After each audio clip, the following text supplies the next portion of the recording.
We don't have Mugabe now with Mnangagwa. So what stops him from coming back? But Strive Masiwa is a thief. And he's robbing us as local people.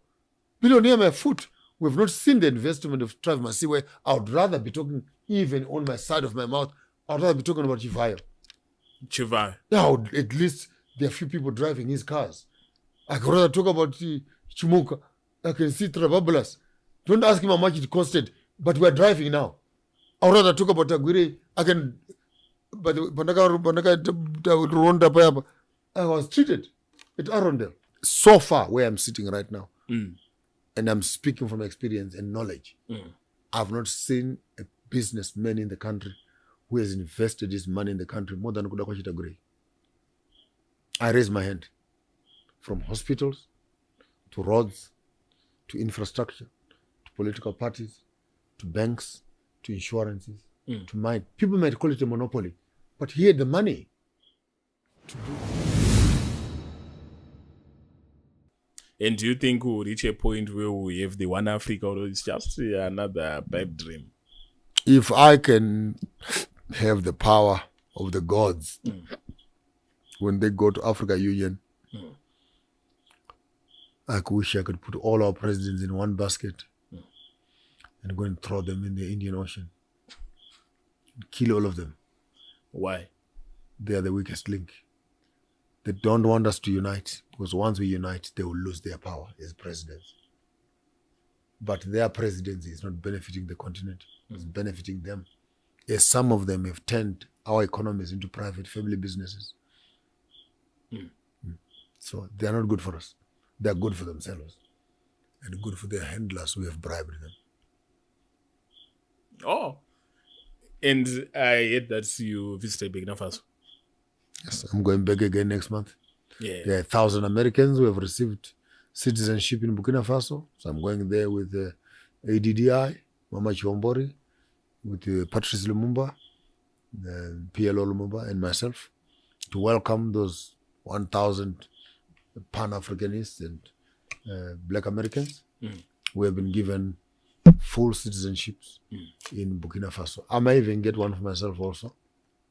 Yeah, that will suit you well. But there's a lot of positive PR on the Burkina Faso leader. Yeah. Is the PR matching what is happening on the ground? I was there. Yeah. I saw the tomato factories. I saw the constructions. I saw the roads. I saw the agricultural projects. I saw the universities. Burkina Faso is under construction. How different is it from what is happening in Zimbabwe? Oh, Zimbabwe, you're doing very well. Very well.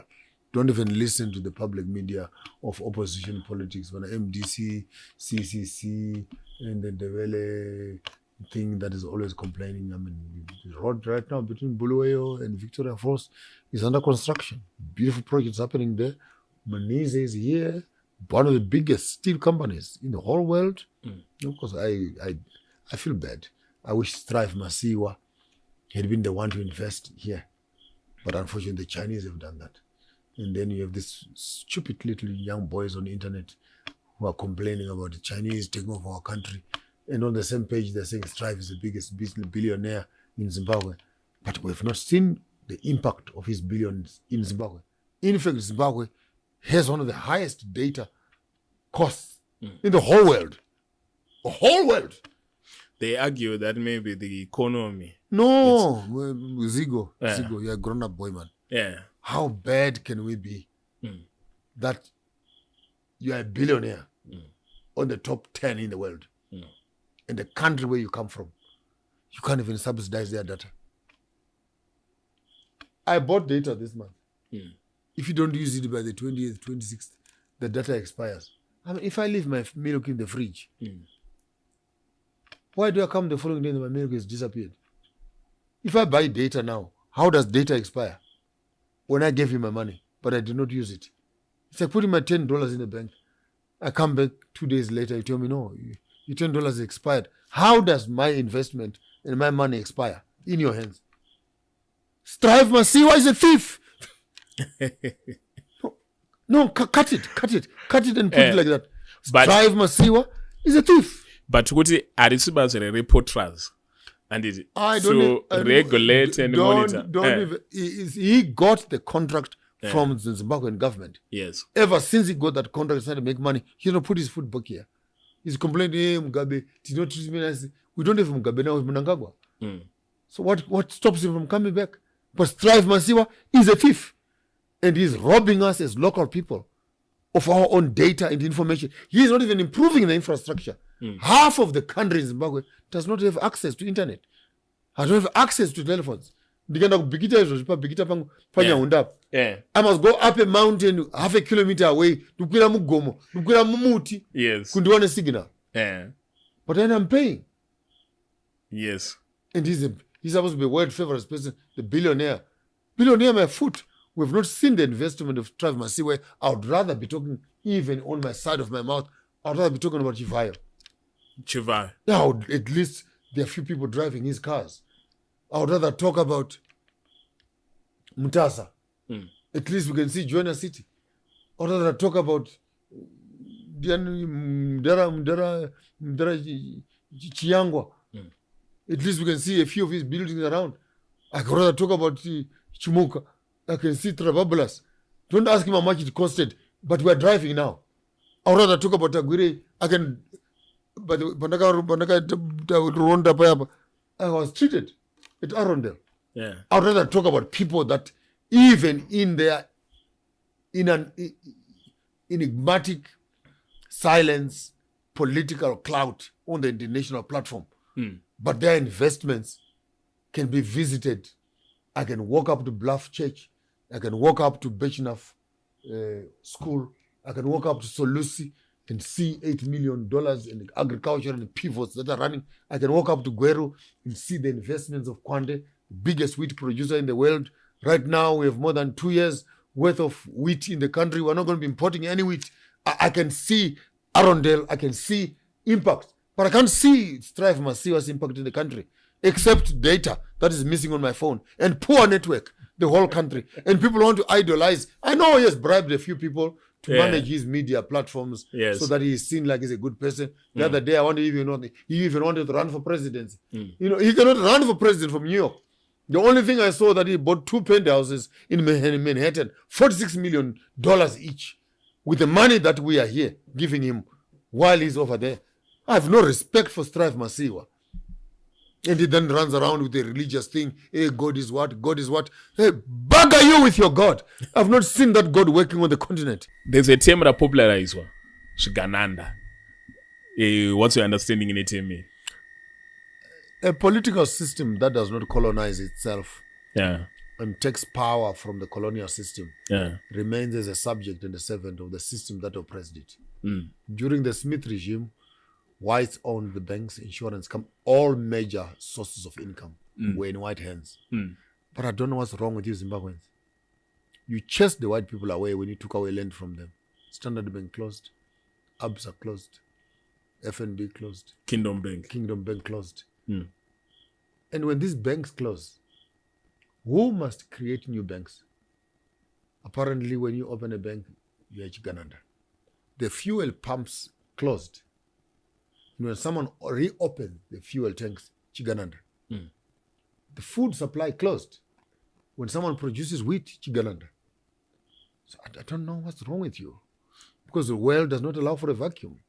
So when the people, the white people, who were running the Zimbabwean economy, felt the economy was no longer conducive for them, and they walked away. There is no crime when a black business person starts doing business with the government. And by the way, when you have not started taking contracts from government, you are still small business.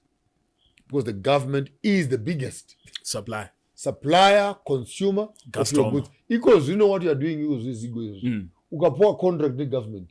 Waenda. Asuka ngopoa contract the government. What wachi? Chigananda. But they say that their business practice is not ethical, it's not traceable, it's corrupt. Chakanakira nyaya iyo ndio kuti amwisi nyika into sanctions. Muwa blocker from international fair trade space. Kana votanga kuita zvavanofana kuita kuti vasurvive. Moti vari evil. Because Zimbabwe was not allowed to take loans, to get transactions, to get debt alleviation from the international community. Yeah. So what does Mnangagwa do? Can I tell you the truth? Yeah. Takes diamonds, sells them. Takes gold, sells it. Takes platinum and sells it. And takes the money and improves the infrastructure. In your own country. That government is corrupt. Why? Because the government must not do any business. It must just do management of the infrastructure so that the multinational companies continuously loot the system. That is how democracy works. And when you create SOEs, state-owned enterprises, which are able to do business profitably and bring it back in the institutions, the international community does not like that. Well, it is their space where they must give you loans, which you know you can't pay. And then that's how ISAP worked. Economic Structural Adjustment Program. Where IMF gave money to Zimbabwe at loan rates of 6 to 9%. When the international community is 2 to 3%. Yes. Debt, servicing, fees. So you give an African government those kind of monies, which you know they can't pay. And in 2 years' time, you can declare them junk because they can't service their debt. The sanctions was a breeding ground. Yeshigananda. Munhu wose akata business from 1999, 2004, 2016, 2017, post the Mugabe era. Tichiuya kunoku. Munhu wose akata mari chigananda. Kutotangana kasi kuwere. Na my Grace Mugabe. Wonder kana definition ichigananda ichireva someone who made benefit from the government contracts. Then all the business people in the country, including Strive Masiwa, Chief Chigananda. Where did he get the contract from? Was that contract not given by the government? Yeah, he got it from the government. So if the definition of Chigananda means anyone who does business with government, Chigananda, then show me one businessman in the country who is not Chigananda. Let's talk about the people that have invested in the country. So far, where I'm sitting right now, and I'm speaking from experience and knowledge, I've not seen a businessman in the country who has invested his money in the country more than Kuda Kwachita Gray. I raise my hand. From hospitals, to roads, to infrastructure, to political parties, to banks, to insurances, to mine. People might call it a monopoly, but he had the money to do that and that and that. But Zimbabweans don't want to look at it like that. Don't put a black man. It must be a white man. So you'd rather have an Australian person come to buy Shamva mine. You'd rather have an American coming to buy Mberengwa platinum. You'd rather have an Irishman come. But it must not be a black man. Because once it's a black man, it's corruption. But if you as black people don't occupy the space of investing in your own country, hence I say I wish Strive Masiwa could put his money where his words are. Don't make noise from where you are. Because you know, Zimbabwe, most of them, their mines, their properties, the developments, the industries that need to be developed. Strive is nowhere to be found. He's sitting with Rothschild, Nana Bill Gates, discussing how to sterilize and reduce population in Africa. And I must sit here and call him the best businessman in Africa. No. His interest in our continent and our investment cannot be matched. We don't know where he is. We don't know where his money is. He was actually declared a bear in Britain. Citizenship in Britain. Now we've got my Chinese. They are occupying my mines, my hills, my chi, and there are a lot of complaints about environmental. You will not get rid of the Chinese until you begin to include serious Zimbabweans who can come and occupy that space. So let's not complain about the Chinese. Let's complain about Strive Masiwa, our billionaire in the world. 5th or 6th rated richest man in the world. And his own country is being looted by the Chinese. But we can't see his money here. So why can't he bring his money here? And the kind of infrastructure development that you need to build Manisi, 180 million, 560 million. Where can you find a Zimbabwean that has that kind of money to invest it into that? Ayo, but don't forget about mining. If you were in the cabinet, you would be part of an Arugazira mineral policy in Zimbabwe. What could it be? The first policy I would put that 30 to 50, 60, 41% or 59% of all investments must have local people as stakeholders, especially the kings and the traditional leaders and the community where the minerals being done. I just received the report where the Chinese are digging into someone's house, literally. And they left a pit more than 60 meters deep. Because chrome yanga appear to another place. And they're gone. How do you create such policies? First thing I'll do to make sure that there is a proper